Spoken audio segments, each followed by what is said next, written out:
and all that caper. Nice. Guys, we're back. Another episode with another legend of Irish athletes. Zac Ward, welcome to the pod. How are you? I'm great, thanks. Thank you so much for having me. No, of course. Well, for those of you that probably don't know who Zac is, you're more used to being probably covered in mud, running about the rugby field. Easy enough. More or less, yeah. More or less. You're Ulster rugby player as of this year, correct? Yeah. As of September time. So yeah, it hasn't been that long. Yeah, short stint already, but yeah, enjoying it so far. Yeah, loving it. It's been a dream of mine since I was like 3 or 4 years old. So for it to kind of now be like reality is pretty cool. It's pretty special. Yeah, I can imagine. Well, for those that don't know anything about Zac, who he is, where he comes from, Zac is another real northern lad, but with Kiwi roots, eh? Yeah, I got that 50% blood in me. 50% here. Get you the passport, so take it. Listen, I'm flaunting free passports these days. I'm in demand. Aren't we all? Yeah. Whatever you can take to get across the borders at this point. But Listen. Zac, you're from up north, obviously. What part are we from? From a smallish town called Ballynahinch. So big rugby hood.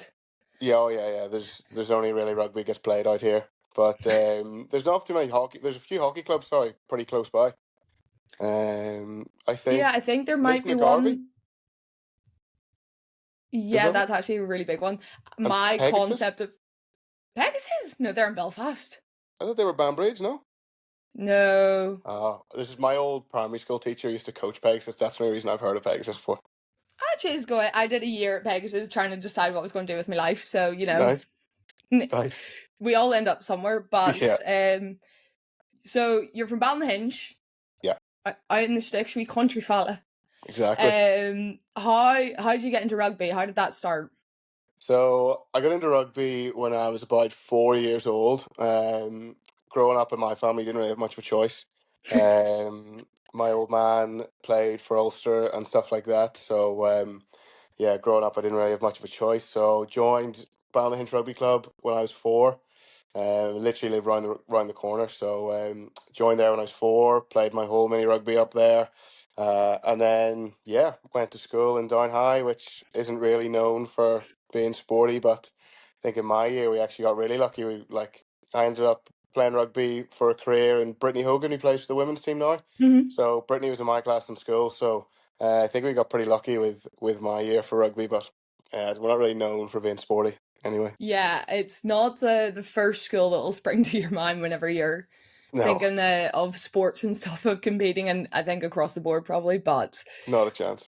Was there something about like going to a school where it's not known for being sporty, and you obviously coming from a big sporting background? Was that like a big challenge for you, or trying to figure that out? Or I think actually the main reason I probably went there was 13 of our 15 mini rugby team all went to Down High. So we all had a really good group. So I just kind of was a bit of a sheep and followed everybody else. And we actually got really lucky. We ended up having quite a good team. So we went to kind of unknown depths with my year when it came to like schools cup and stuff like that. But my main driving force for going to Down High was purely from a friendship point of view. All my friends went there. Everyone I grew up with around there all went there. So it was a bit of a no-brainer. I didn't even really consider going to any of the big Belfast schools.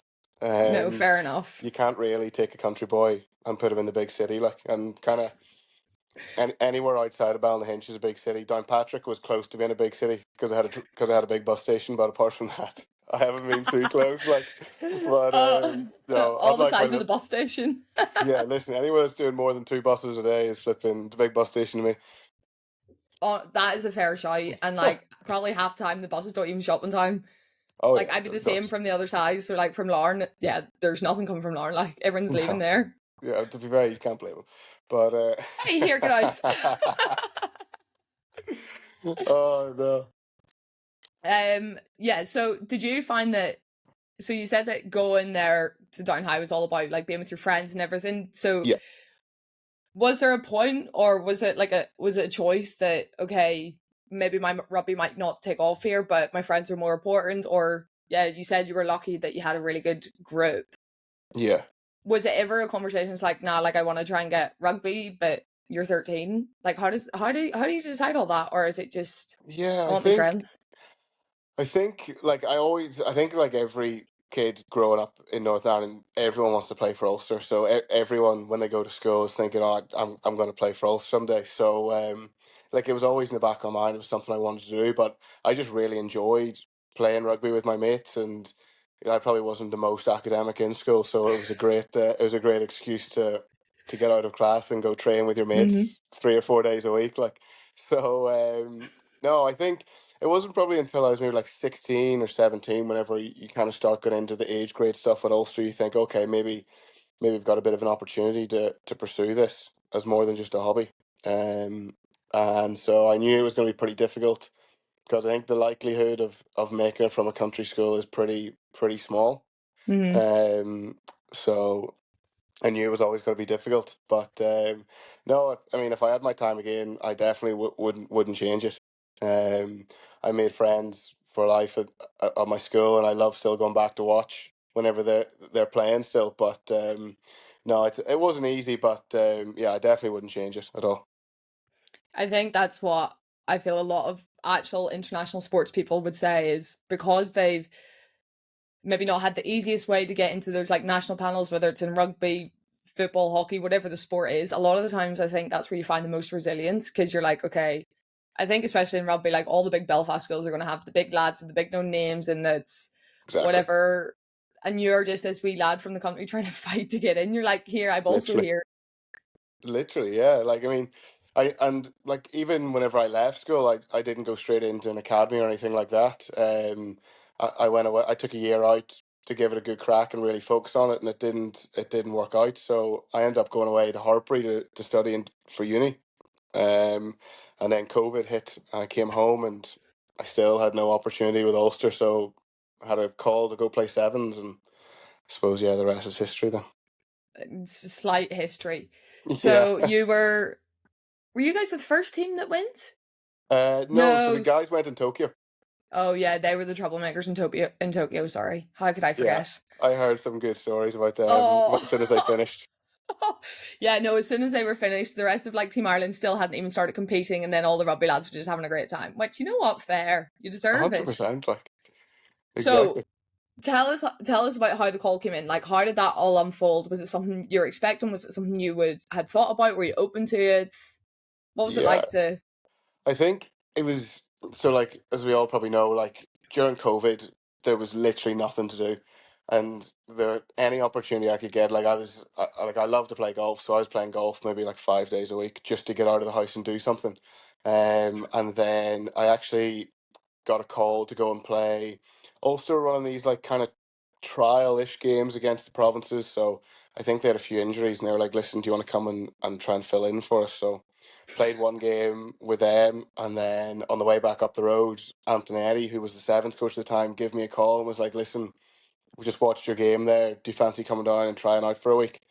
So I was like, listen, I'm not getting a chance with Ulster here. So yeah, perfect. It'd be unbelievable. I'd never played sevens. I'd never really watched it, truth be told. So hadn't really a clue what I was doing.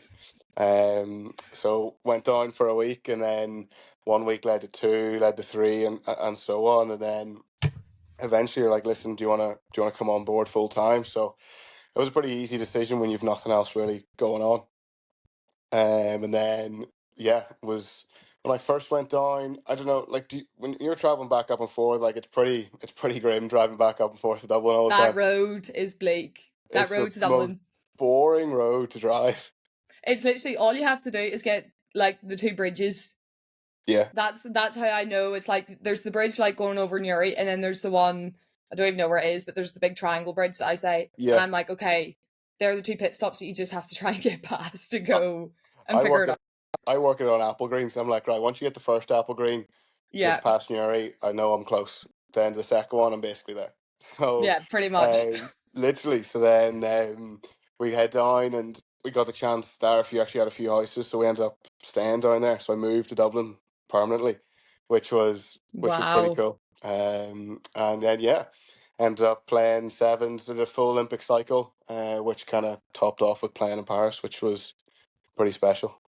Yeah, it was. I was there on the other side in Paris as the supporter because we didn't make the cut this year, but the sevens was the best thing I loved. Like I loved it. Like just the Yeah, whole atmosphere. Like I went to all the girls' days and all the guys' days. And when I say I was true rugby fan, it I was. was there by myself. Like, but also typical Irish, right? A little bit of green. You know the way there's like the pub on the corner going to Stade de France, Yeah, yeah, yeah, and you go under the bridge. So I was yeah. walking up. So first I met all like the players, the girls players' families. So I was like Okay. walking up, they're all like, "Oh well, who are you?" Like, and I was like, "Oh, like I play hockey, but I'm just here for the shits and gigs." Like, just they're Yeah, like, yeah, "Come yeah. on, jump over." Same with all the lads. I swear to God, the best crack. Oh, it's Sevens like, was so fun. was there like 70,000 people in the stand, and all the Irish always seem to find each other in some corner somewhere, and Oh, they're by far always. the best crack. Oh, absolutely. Like, and I say this to everyone. And so again, to everyone who's listening, if you want to go out by yourself or have no friends or whatever, you just want to get out of the house, go to anywhere that has Irish people because you will have the best night ever. You'll make friends Yeah, for life. You'll hear about Sally down the road and Uncle Joe and what he's done this whole life. and you'll probably get invited for Christmas the following year. Oh, Like it's absolutely. flipping, it is class crack. Like we've been pretty lucky to play in some pretty cool places around the world. Like yourself, Mm. it's probably one of the best things about sevens. You get to travel around, but no matter where we go, whether we're in Dubai, Hong Kong, Vancouver, we always have some of the best support ever, and we're by far the drunkest when you get there and when you leave. It doesn't matter what time you're there. You're always going to be the drunkest and the best crack. Classic, classic. So, for anyone, we're obviously not promoting getting hammered, but No, no. you're allowed to enjoy yourself, you Yeah, know. a lemonade here and there is always encouraged. A strong lemonade, Yeah, absolutely. yeah, Um Here, so whenever you first started going down then to Dublin, how did you find that? Was it something that you were able to kind of embrace that challenge naturally? Like you're going into a new group, you said you don't know much about sevens. Like how was that challenge? yeah. I think it was a massive challenge. Because kind of going down, we had like one of our coaches was from the north, and we had a nutritionist and stuff like that. But at the start, I was the only guy from the north in the whole squad, so it was a little bit daunting. But kind of quickly realized that the guys I was playing with were really a great bunch of guys. Um, you've got some big characters like Jordan Conroy in the team who like. You're not going to be sitting. It's not going to be quiet if Jordo's sitting there. Or you have other guys like Hugo Lennox and Billy Dardis and these kind of guys who are maybe not as loud as Jordo, but really welcoming. And everyone was just so helpful. They all kind of knew that I was pretty new into the whole thing, so they really put an arm around me and helped me. And yeah, it did take me a while to get used to kind of understand how to play the game because like if anyone's watched 15s and sevens, there is a massive difference. It may not look it, but there is a huge difference. Like so, took me a while to get used to, but yeah, I kind of got there in the end, and like I absolutely loved it. The guys I played with, and like probably everyone who plays a team sport, the guys or girls that you play with, they become your best friends really Mm. quickly. You all become a family. So like it was pretty cool. Yeah, you're forced into that like unorthodox, weird family that just all of a 100%. sudden like you're doing each other's laundry like.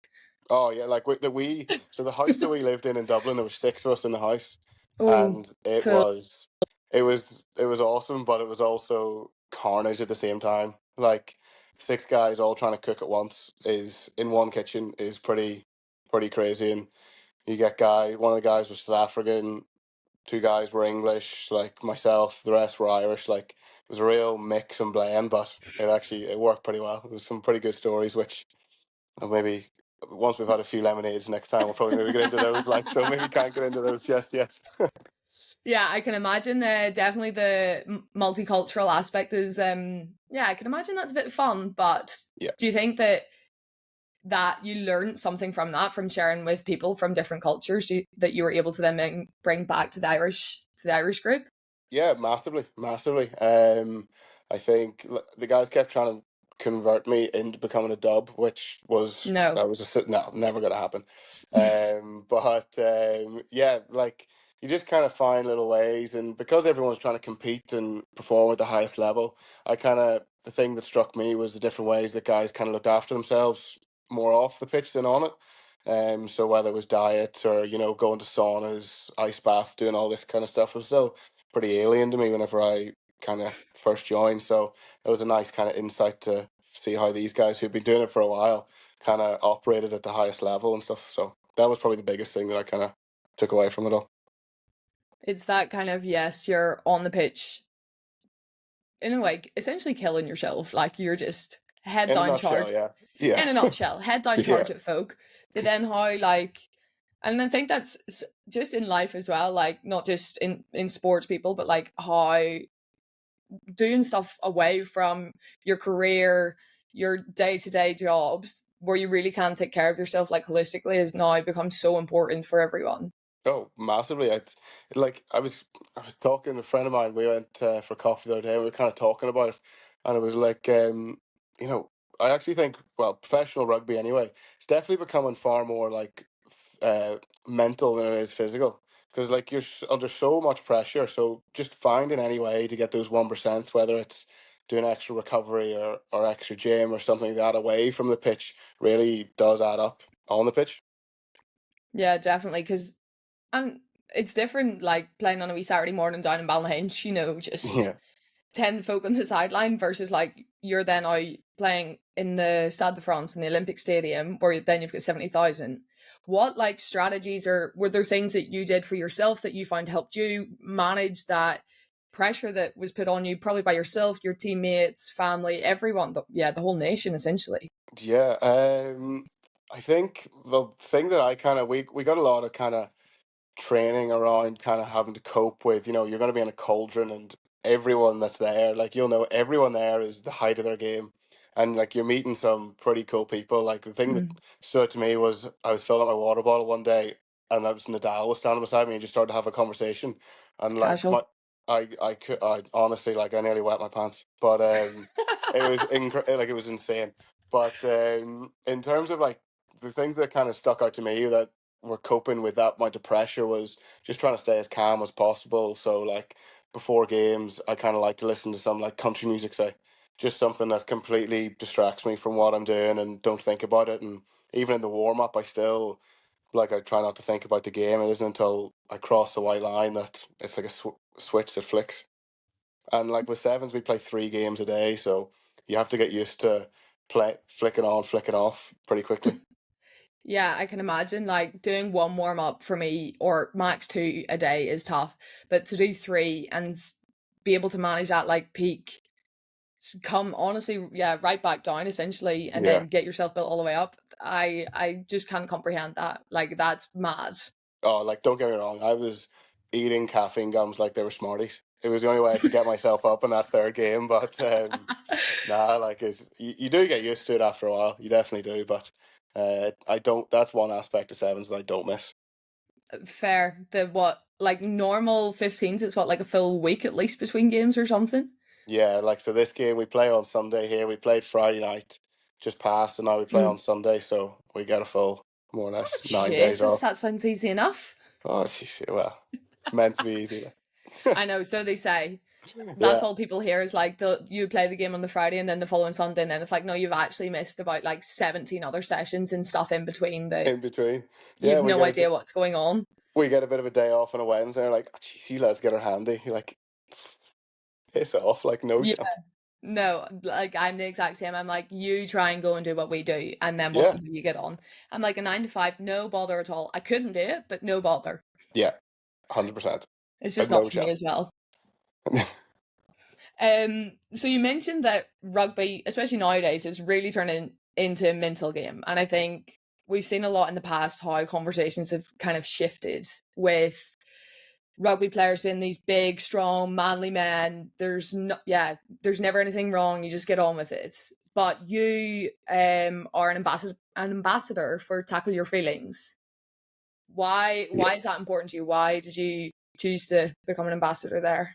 Yeah, it's something I'm immensely proud to do. I love. So first of all, the work that Tackle Your Feelings do is they go into schools and they kind of help kids navigate their way through school, whether it's through sport or not through sport, just all the pressures that go with kind of growing up and being a teenager, I guess. So, they do like a 6 to 8 week kind of program in school, and that just helps kids kind of get coping mechanisms or tools that'll help them navigate the way through.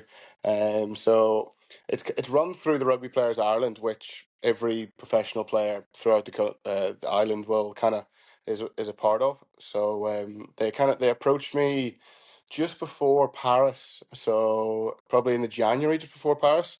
I was like, listen, we'd love to have you on board. They don't have a whole pile up in the north, so be quite a nice maybe way to get them in there. So I when I kind of asked what they all did and they kind of explained it to me, I was like, I jumped at the opportunity. I thought it was fantastic. So yeah, being a proud ambassador now. I went and done a few school visits and a few talks, and yeah, just absolutely love it, and I love. I think the kids get a real kind of enjoyment and boost out of it, and it's just a nice way to kind of give them tools to cope. Because like, if I was to go back and do 17 exams again in school, I would crumble under the pressure. There's playing in the Olympics, and that doesn't even compare to the pressure or stress of doing exams in school. Like, no way. Yeah, I think that again is another conversation where society is also shifting in that so much where it's not just yeah, you've got like doing your school exams, you're trying to decide what you're going to do for your career, but there's also the social aspect. Like most kids Completely. just not most kids, everyone just wants to be liked. Yeah. And so then if you're there, you're already struggling with school, it's maybe yeah, as you've said yourself, and I am definitely not the most academic. You are going to have troubles and there are going to be frictions, and unfortunately not everyone in the world is nice. So I think yeah, to have someone like that come in and just speak to you and try and give you tools to work your way through school, I think it's amazing. Yeah, definitely. And I think I think the goal of it is to kind of, it's give these kids the tools, and having someone come in who's maybe say at the top of professional sport or whatever it is, to come in and talk to them to kind of give them an insight, because I knew from my own personal experience anyway, like I struggled in school with anxiety and nerves and stuff like that. So going back in and kind of just telling the kids that it's something that everybody probably goes through, and it's okay to kind of to feel like that. It's pretty normal. So it's just about, like, I knew if I had something like this in school, it would have massively helped me. So to be able to go back into school and hopefully try and help the next people coming through is massively rewarding for myself, and something I wish I had back in school. Have you seen from your experiences of going into school that even like now, like nowadays, you're an adult who has a very successful international career, playing professional sport, everything. Do you still see how there's some of those mechanisms can be used today at later on in life, even though you're talking to school kids? Massively, like, yeah, massively. I think like the tools that I'm going in and kind of they're talking about, I'm actually like learning from as well. Mm-hmm. And I'm applying to myself, and when it comes to playing it, whether it was in the Olympics or playing with Ulster. A big one that always stands out to me whenever they go in and talk about is the whole breathing techniques and stuff like that. I didn't really realize how important and useful that stuff is. And whenever they're explaining it all, and then I'm kind of listening. I'm like, whoa, that's a massive help. So But you that, don't realize, I think, one, how much of an impact breathing has, but then on the other hand, like I don't know if you ever had it, but we would do breathing a lot, like breath work a lot with our team. yeah, But at the start, I was so like, oh, I don't want other people to hear me breathe. yeah, And you're massively, almost like that in itself. You're just trying to get past that of like yeah, just sitting there breathing normally, which we have to do, and you're just like, no, I'm not going to breathe too loud. I'll just hold it in here and like start choking up. yeah. It is so crazy how, like, even something so basic like doing some breath work, you're like, I don't want anyone to see me. I just want to fit in and just go under the radar kind of thing. Whereas when you kind of get over that hump, and kind of, it's almost like whenever you see people doing something different, you're a bit like, whoa, that's actually quite interesting. That might actually work. I might try doing that. So it only just takes one person to probably be like, shit, I'm gonna give it a go and see what it's like. Then it's kind of like a domino effect. Hmm. So yeah, it's just kind of normalizing doing these really useful and beneficial tools. Have you been able to like speak and interact with some of these kids maybe after they've yeah tried or heard you yeah do teach them these techniques, or is it something that you haven't got yet to understand maybe their experiences of it? No, I haven't done that yet. I actually know I have a friend, one of my friends, his little brother is in school who I went and give a talk to. So Mm. it'd be really interesting to actually catch up with him and see if he actually benefited from it, if he used some of the tools, and even if not, what could be different so that the next time we go into school, we can kind of tailor it and alter it so that it actually sinks in and kids actually do use it. Yeah, definitely. I think it's trying to just beat that stigma of it, of just being comfortable to just try something and do it, because Yeah, that's yeah, I know for me, like that was, even still, it's like I don't want to do stuff where it's like other people are watching if they maybe don't do it, because then you're like, oh well, if they make fun of me. But most of the times someone will say something or make fun of you, it's because they're insecure in themselves. 100%, 100%. Yeah, it's just there's this massive stigma around around so many different things, and Hmm. it just doesn't make sense. I think it just comes from own individual insecurities or like just projecting it onto somebody else to make them feel a little bit small. Do you think that your upbringing and your support from your family and your friends when you were younger has like helped shape you into wanting to do this? So whenever you were younger, did your family really encourage you to just be yourself, do what was right for you, or did you feel that you kind of maybe had to hide a little bit and be that big country boy? I think, I think, I think growing up there was always this kind of pressure of, growing up in the family I did that you were going to go and play rugby, and Hmm. anytime I'd play rugby, there would be this added pressure, like, oh, geez, he has to be good because of you know. So Hmm. yeah, I think there was that, but my mum was actually so good at just. My mum didn't care if I played rugby or not. She just wanted me to be happy, and that's still her main goal, no matter what. So I think she's been massively, massively helpful from such a young age. Just doesn't matter what you do, even if you have a bad game, who cares? Did you enjoy yourself? That's all that matters. So like growing up, myself, I did loads of random different sports because my mum was like, just go and try things. So Mm. I remember growing up, I went and did horse riding for a little bit. I did, yeah, Different. yeah. I played badminton, like I played golf, which I've kept up. But yeah, just trying those different things, just because maybe society would have wanted me to go down a certain path. My mum was like, "No, you don't have to. Just do what's right for you." I Sort of think thing. that, well, one, that is amazing from your mom to like already Oh yeah, realize that probably back then, because there's been a big shift in society maybe the past couple of years with things like that, and how kids need to try all these different sports and don't yeah, get too definitely. tunnel visioned. But then to have your mom support you like that, and I think that's what so many people and so many families, yeah, want to try and do, but maybe they don't necessarily know how. So Yeah, here, just I think for people hearing that, and it might not be your mom, might not be your dad, it could be a friend, and a teacher, anyone, just encouraging you to go enjoy what you're doing. Like if you don't enjoy it, there's no point in doing it. I what's the think that's point? yeah. Like if you Literally. want to try and go further in something, if it's going to be miserable, you're not going to get very far. Literally, like funny, before we played against the Stormers there last weekend, we had a question from our head coach posed us. It was just everyone go away and think as to why do we play, why do we play a sport? Like why do we do what we do? And everyone came back with the kind of same answer, which is because we enjoy it. It's not because of anything else. It's we play it because we enjoy it, and we got to try and get back to that. Like, yes, there's so much pressure to win and do all this, but let's just enjoy doing what we do. And, we're in a real privileged position to do what we do for a living. So let's just go and enjoy it. If we didn't enjoy it, there's no point in being here. Amen to that, seriously, Yeah, because I'm sure there's been so many times you're like, this is terrible and you want to give up, but you ultimately come back to thinking about, okay, I actually do enjoy the sport. I do enjoy doing what I do. And yeah, it gets me to where I am today. yeah, literally. Not when you're in the kind of in the middle of doing some pre-seasons, you're like, Oh why, no, that's a why do different I do conversation. this? Why do I do this shit like this? Is crazy.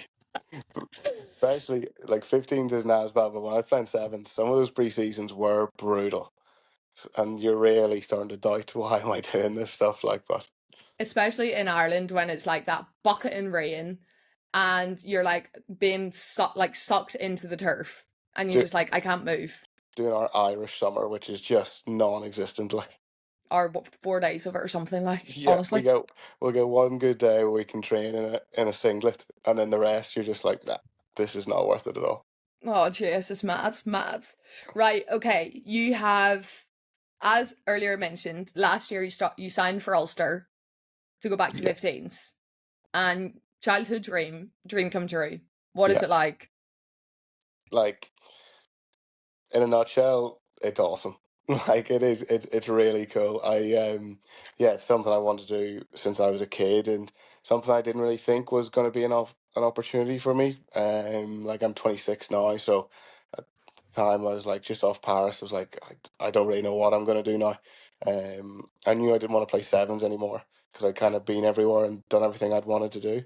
So yeah, now that I'm with Ulster, I'm playing with guys who I grew up with, who've been best friends of mine since as long as I can remember.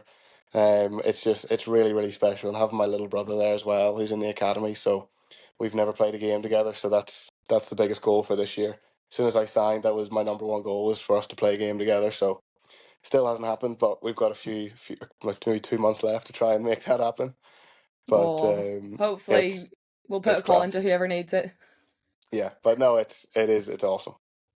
That's class. I think, again, it just goes to show you can have dreams when you're younger that might seem so unrealistic, and then if you find a way to make it work, and sometimes things just fall on your plate.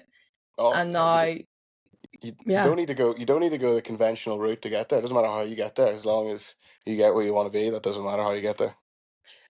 Is there many guys on the team that would be like that, or have they all done that like traditional like underage pro like systems, worked their way up to then academies, being on the squad, things like that?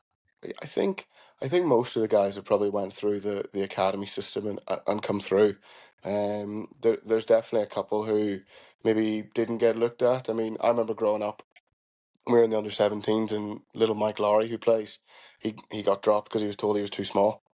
So he's definitely not went the conventional way, and now he's one of the best players in the team week in week out. So, I think going the unconventional, untraditional route almost kind of makes you a little bit more resilient. And I definitely wouldn't change the route that I went. The memories I've made are like you couldn't put a price on. So I definitely would never change the route that I took. Class, I think, again, so inspirational to hear that, because again, there's like 1% of the population actually get to go on the journey they want to go on in life, Yeah, whether that's in sport, career, school, whatever it is. So then to hear the unconventional route, I think, like for me, for you, it's made us kind of definitely more resilient. yeah, It's given us a journey that we can look back and laugh, cry, and be very thankful of. 100%. But then we probably wouldn't be here if we didn't have it. Well, no chance. And I guarantee you, we definitely have way better stories than the people who went the traditional route do. 100%. Absolutely. Like, I Yeah, remember telling people of how I would get the train from Lauren to Belfast to meet someone to get another trip, like lift to Dublin, yeah. and then on the way down, I'm seeing the nuns in the car eating me Freddos. Yeah, like so many batshit crazy things that Oh, you just have to laugh about it, and it's, I think those are the things you actually cherish, because that those moments of hardness, yeah, of, it's a choice where, okay, I can find this really hard, I can take pity on myself, or I can choose to go and be like, nah, I want to do this, let's get after it. So yeah, it's a bit 100%. cool. Yeah, definitely is. Bit cool, a Definitely. bit cool to hear. So you've also said you would love to play in the green jersey. Yeah. Um and you've been told that, what's it, you have a really high ceiling, so don't aim small. What about having that high ceiling? Like, where did that come from? That came actually from, so I was really lucky to, just before I signed with Ulster, I got picked to go on the Emerging Ireland tour, which was completely out of the blue, something I never even was never really on my radar. And so I just went on there, and Simon used to be, after the first game, was like, listen, you've got a really high ceiling here. Don't sell yourself short. Just keep working hard, and like you never know how high you can get with this. So that's kind of where that came from. I still hold on to those words, really, really keep them really, really close, and I keep working hard. And I think everyone who plays the sport, whether it's rugby, hockey, football, we all Hmm. aspire to play for our country and represent our country at the highest level we can. So yeah, it's definitely something that I'm going to strive for and do everything I can to try and get to. Got a little way to go yet, but no, I'm exceptionally motivated to do it, and I'll I'll be a bit disappointed when I finish playing if I don't reach those heights, I Hmm. guess. Did you find that having someone, say someone in a not more, yeah, a more powerful or a coaching role say that to you, do you think that give you that maybe extra bit of, okay, that is, I know it's a dream of mine, but a bit more belief in yourself to do that? Yeah, definitely. I think, we tell ourselves all the time that we're good enough. We kind of have to. If you don't believe in yourself, who else is? But to have someone kind of at that level and those heights tell you something like that it really is powerful. It really resonated with me, and it kind of just gave me that extra little bit of confidence to go on and be like, right, okay, like maybe this isn't all a fluke. Maybe I am meant to be here and doing this. That's such a typical northern way of being like, oh, it's not a fluke. It might be a fluke. I'm just here because there's no one else. Yeah, Instead literally, of, like, we always which, kind of brush ourselves under the rug to be like, yeah. like I'm grand. Like, I'll keep working hard, but if I make it, I make it. If I don't, I don't. But It's honestly, if I make it, I make it. If I don't, I don't. It's just an attitude that we have, but it's not a bad thing, I guess. But yeah, it's far too northern of us. oh, very, very northern. But yeah, as you say, it makes us who we are, but it's always nice to have that little push behind you to actually be like, no, like I am good at this for a reason. There's a reason I am here. And Definitely, yeah, I think we all probably struggle to say that, but sure, look, we'll make it work while we can. exactly, exactly. Right. Well, one, we all hope that you're going to be in a green jersey soon because you've had a hell of a journey to go from Balnahinch to the Olympic Stadium to now playing your dream for Ulster. And the next step is that green jersey. So, Zach, mate, fingers crossed, pal, Yeah, because we need to fingers get you crossed. there. Man. Yeah, Fingers crossed, toes crossed, and just fucking do it. And it's yeah. Listen, go and get it, as you'd say. ex exactly. There's nothing to lose, I guess. Exactly. Literally, there is nothing to Fuck it, lose. The like, worst thing that can happen is you might not get it. yeah. Sure, like I've done That enough to sounds a bit. start with. Yeah, that sounds a bit rough saying it like that. Yeah, fine. It's Sure, just the look, it's northern. grand. It's the northern coming back out. It's fine. Literally, I know. I always, whenever I get to speak to people from the north, I always change back to my northern roots, and I'm like, oh, Yeah. I miss this so much. Oh, you need it. Like you do need it. Keeps you grounded. 100%. Oh, it does. It does. That's one thing I'd say we're great at doing up here. Just keep each other grounded. Oh, No one absolutely. does it better than we do. No, apart from your granny, who will tell you that you're absolute God's gift, and will send you rolling down the street with 20 quid in your pocket and Yeah. lunch for the week. Yeah. Oh, sorted. And a cup of tea every time you go. Cup of tea and 5 biscuits at least. Oh, and she gets offended if you don't eat any biscuits. Every Oh, time. absolutely offended. Every time. Be like, what's wrong with you? What, are you sick? Yeah.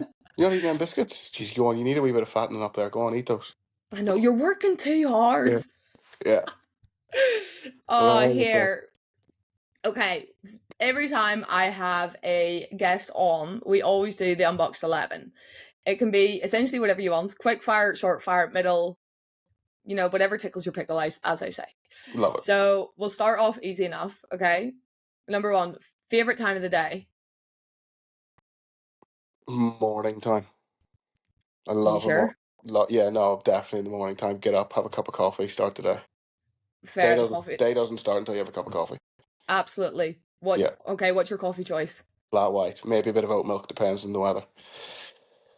Home brews or go and buy it? Oh, yeah, go buy it. Go buy it. Fair, Yeah. fair. Okay, what's the best compliment you've ever received? Best compliment you've ever received. Oh, I remember I was wearing a tux once, and one of the lads I was playing, it was actually we had a dinner. I was wearing a tux, and one of the sevens lads went, "Hey, geez, you actually look all right in the tux." It's like, thanks. I was like, "What? Do I look like shit?" Like 99% of the day. I'm like, "What's going on here?" Again, he's keeping you grounded. Keeping you grounded. Worst thing was he was from Dublin. It was just very Oh, uncharacteristic. oh, terrible. Yeah, I was a bit I'm sure you embarrassed. would That look was. lovely in a tux. Yeah. Oh yeah. Who doesn't? Fair. Actually, we'll not answer that. Yeah. Okay, one song or a book that means something to you. Um, Song or a book? There's actually a song by Alicia Keys called Underdog, and Mm-hmm. it's a great Great song. song. Yeah, it's a great song. If you haven't listened to it, anyone who hasn't listened to it, go listen to it. And if you need a bit of motivation, that is a great song to motivate you. Have you heard the remix of it? I can't ruin it. Can't Okay, ruin fair. Fair it. enough. Fair. Yeah. That's fair. Number 4, what makes you smile the most?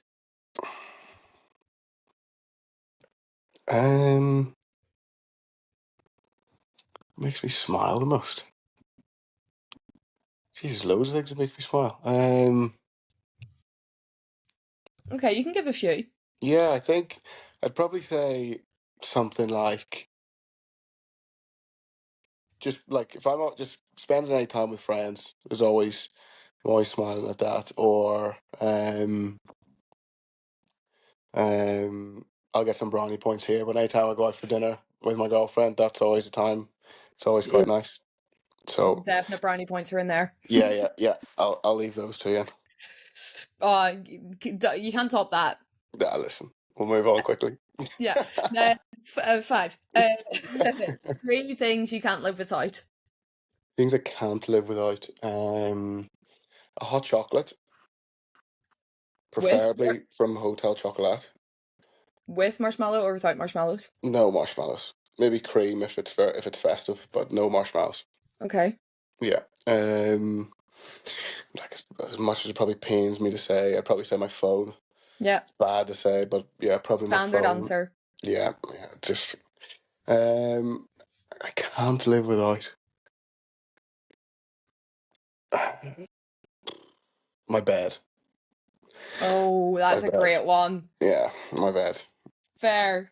Yeah. Okay, 6. What is inspiring you in life right now? What's inspiring me in life? I'm massively goal oriented, so the goals that I have really motivate me and spur me on. And I'd probably say at the moment my biggest inspiration is probably at the minute I'd probably say my little brother is massively inspiring me. He's been pretty unfortunate. He had his shoulder surgery, first game back or second game Oh, back.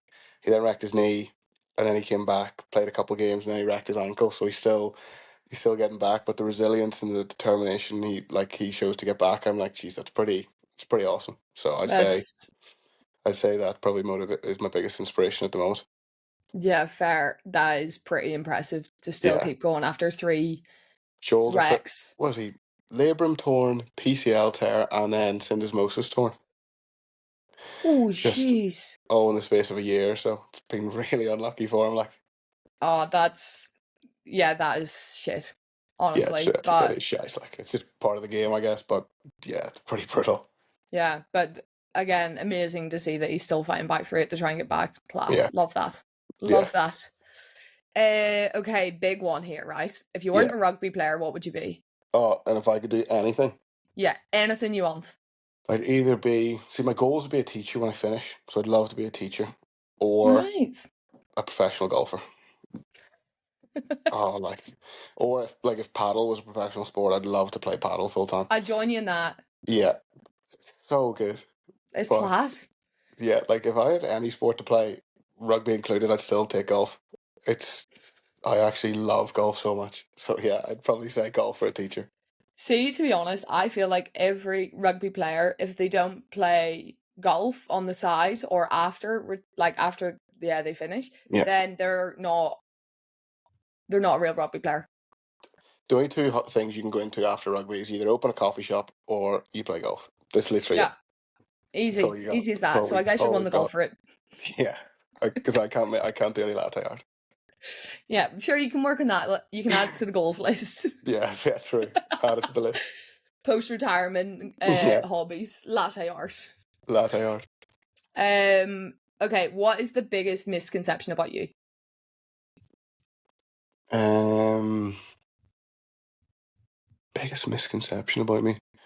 Um, I'd probably say I'm a huge kid at heart. Like I'm a massive kid. Like I take the piss way too much. Like way too much. Like myself and little Mike down at Ulster, like we'll be doing a captain's run. The two of us will just be trying to like work on a few dance moves in the corner or something like that. Like just completely not the time or place, but it's just this big kid that comes out of me. Like Fair. Someone needs to be. Sometimes people take life too serious. Yeah. There's no point in getting all psyched up in a captain's run. Just relax. Exactly. Go out. Bust a few moves and see what happens. Exactly. It'll all Dance work your way out. out to it. Exactly. It'll all work out. Exactly. It'll be grand, as we say. Number 9. Who do you look up to and why? Probably say I'm a big Kobe Bryant fan. Oh, sick. Love Kobe Fair. Bryant. I just love everything about him. I think the way he plays, the way he looked after himself, the way he just never switched off, the way everything was about basketball, and I just think that kind of dedication, that work ethic is just incredible. And if I can be half of what he was, I'd be pretty happy. 10%. I'll take 10. Yeah, I take one at this rate. Like, Yeah, honestly, fair.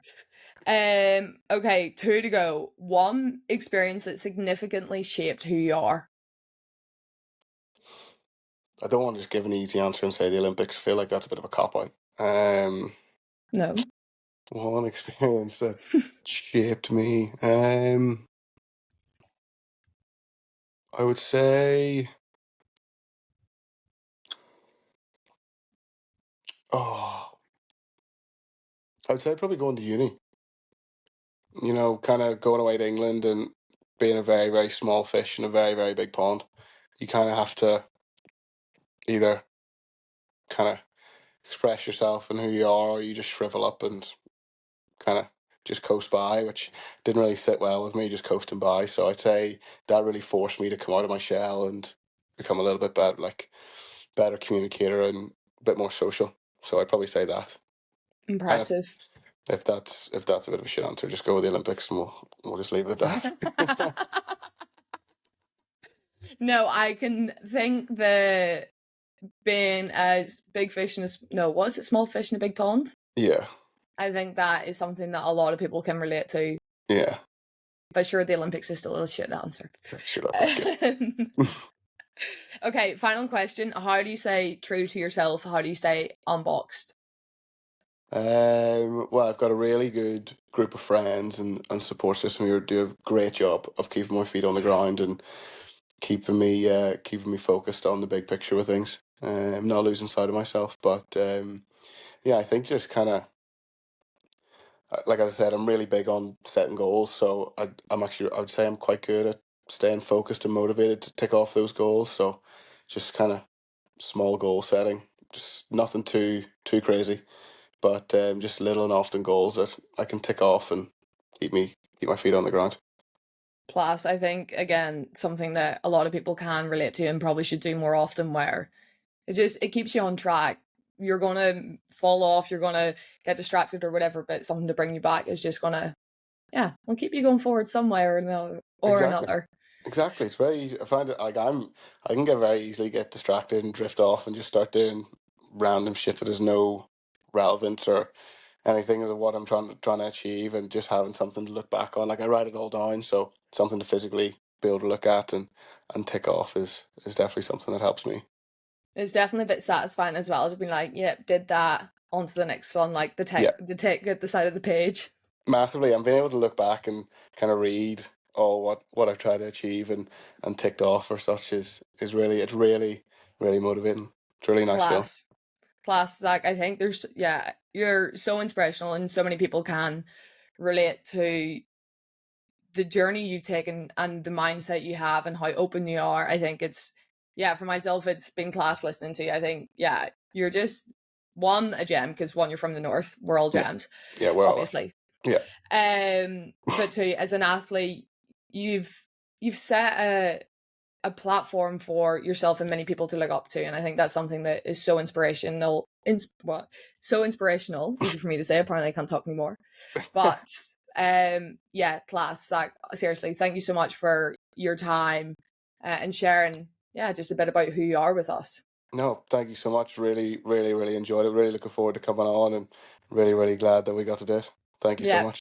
No, it's brilliant. Well, though, for those that are listening, make sure to follow, subscribe, and with a few more class episodes that will be coming out. Zach isn't the only one with an inspirational story that we can all learn from. So, until next time, everyone, stay unboxed.